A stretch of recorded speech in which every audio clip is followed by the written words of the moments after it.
بسم اللہ الرحمن الرحیم۔ سیرت مصطفیٰ خاتم الانبیاء صلی اللہ علیہ وسلم، لیسن نمبر 1۔ حضرت ابراہیم علیہ السلام کے بیٹے حضرت اسماعیل علیہ السلام کے 12 بیٹے تھے۔ ان کی نسل اس قدر ہوئی کہ مکہ مکرمہ میں نہ سما سکے اور پورے حجاز میں پھیل گئی۔ ان کے ایک بیٹے قدار کے اولاد میں عدنان ہوئے۔ عدنان کے بیٹے ماد اور پوتے کا نام نزار تھا۔ نزار کے 4 بیٹے تھے، ان میں سے ایک کا نام مضر تھا۔ مضر کی نسل سے قریش بن مالک پیدا ہوئے، یہ پہر بن مالک بھی کہلائے۔ قریش کی اولاد بہت ہوئی، ان کی اولاد مختلف قبیلوں میں بٹ گئی۔ ان کی اولاد سے قصی نے اقتدار حاصل کیا۔ قصی کے آگے 3 بیٹے ہوئے، ان میں سے ایک عبد مناف تھے، جن کی اگلی نسل میں ہاشم پیدا ہوئے۔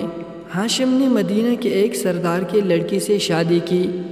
ان کے ہاں ایک لڑکا پیدا ہوا، اس کا نام شیبہ رکھا گیا۔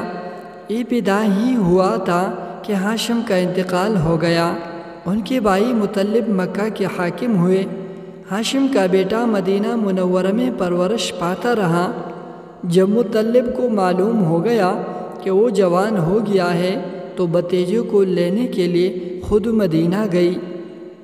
اس نے لے کر مکہ مکرمہ پہنچے تو لوگوں نے خیال کیا کہ یہ نوجوان ان کا غلام ہے۔ مطلب نے لوگوں کو بتایا یہ ہاشم کا بیٹا اور میرا بھتیجا ہے۔ ان کے باوجود لوگوں نے اسے مطلب کا غلام ہی کہنا شروع کر دیا۔ اس طرح شیبہ کو عبد المطلب کہا جانے لگا۔ انہیں عبد المطلب کے ہاں ابو طالب، حمزہ، عباس، عبداللہ، ابو لہب، حارث، زبیر، زرع اور عبد الرحمن پیدا ہوئے۔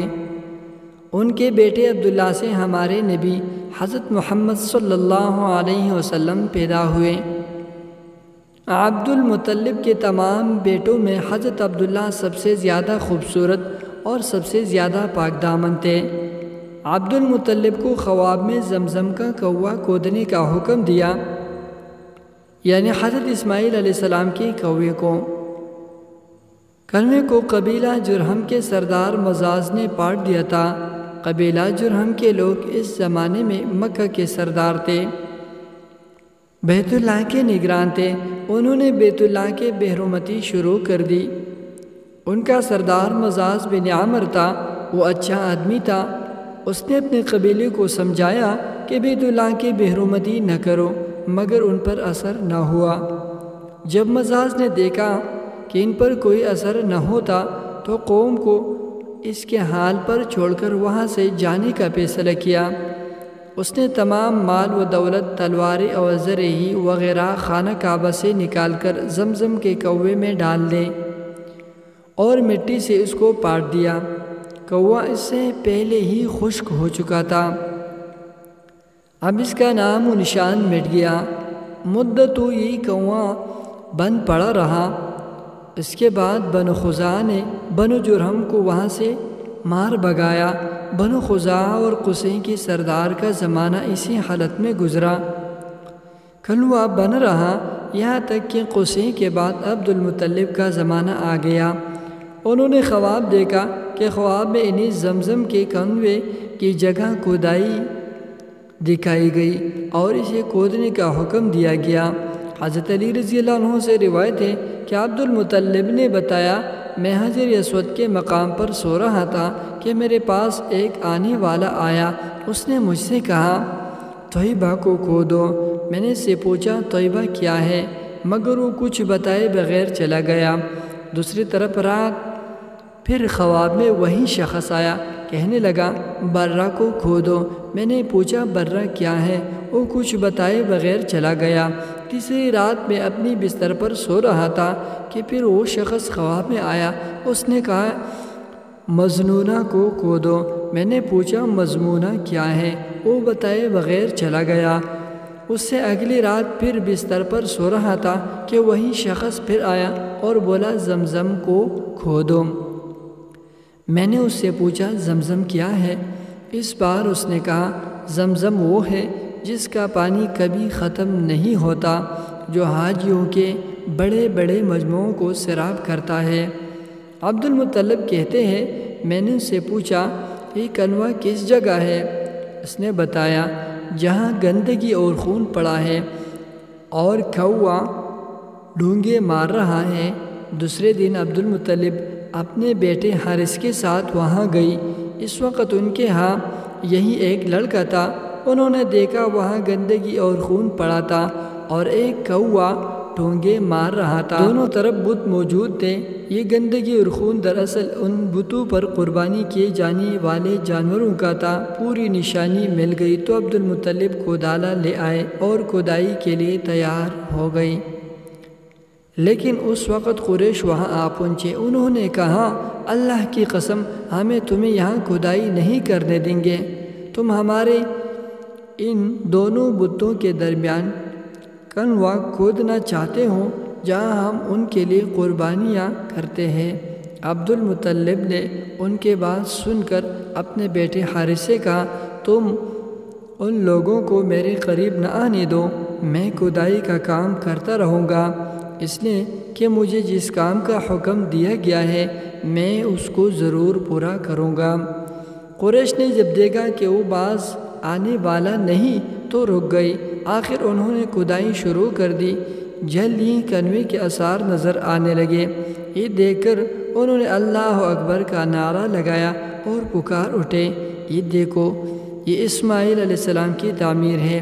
جب قریش نے یہ دیکھا کہ انہوں نے کنواں تلاش کر لیا تو ان کے پاس آ گئی اور کہنے لگے عبد المطلب اللہ کی قسم یہ ہمارے باپ اسماعیل علیہ السلام کا کنواں ہے اور اس پر ہمارا بھی حق ہے، اس لیے ہم اس میں تمہارے شریک ہوں گے۔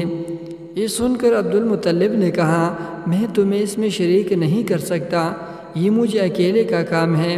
اس پر قریش نے کہا تب پھر اس معاملے میں ہم تم سے جھگڑا کریں گے۔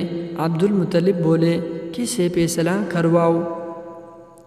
انہوں نے بنو سعد بن حزیم کے ایک کاہنہ سے فیصلہ کرنا منظور کیا۔ یہ کاہنہ ملک شام کے بالائی علاقے میں رہتی تھی۔ آخر عبد المطلب اور دوسرے قریش اس کے طرف روانہ ہوئے۔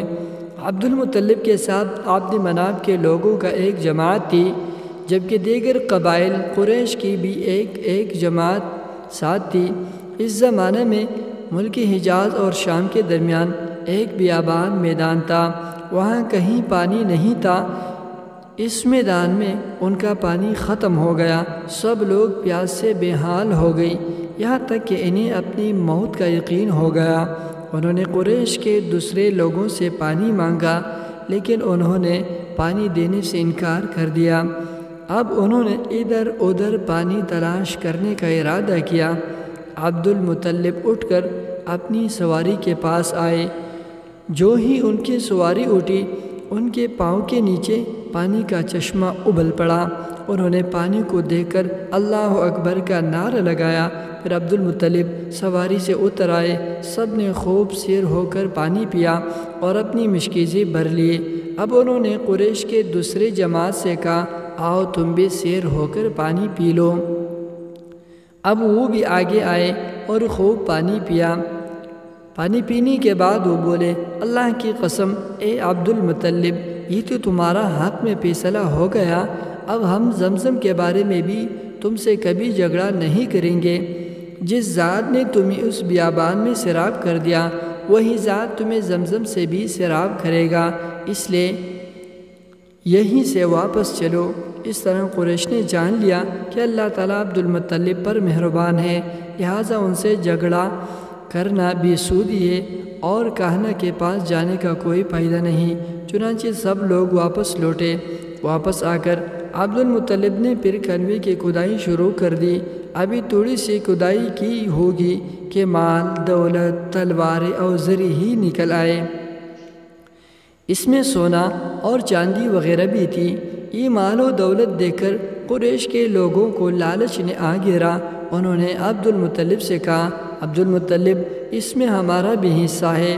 ان کی بات سن کر عبد المطلب نے کہا نہیں، اس میں تمہارا کوئی حصہ نہیں، تمہیں انصاف کا طریقہ اختیار کرنا چاہیے۔ آؤ 500 کے تیروں سے قرعہ ڈالیں۔ انہوں نے ایسا کرنا منظور کر لیا۔ 2 تیر کعبہ کے نام سے رکھے گئی، 2 عبد المطلب کے اور 2 قریش کے باقی لوگوں کے نام کے۔ پھانسا پھینکا گیا تو مال و دولت کعبے کے نام نکلا، تلواریں اور زر عبد المطلب کے نام اور قریشیوں کے نام کے جو تیر تھے وہ کسی چیز پر نہ نکلے۔ اس طرح فیصلہ ہو گیا۔ عبد المطلب نے کعبے کے دروازے کو سونے سے سجا دیا۔ زمزم کے کھدائی سے پہلے عبد المطلب نے دعا مانگی تھی کہ اللہ اس کی کھدائی کو مجھ پر آسان کر دے، میں اپنا ایک بیٹا تیرے راستے میں ذبح کروں گا۔ اب جب کہ کنواں نکل آیا تو انہی خواب میں حکم دیا گیا اپنی منت پورا کرو، یعنی ایک بیٹے کو ذبح کرو۔ باقی انشاءاللہ دوسری ویڈیو میں۔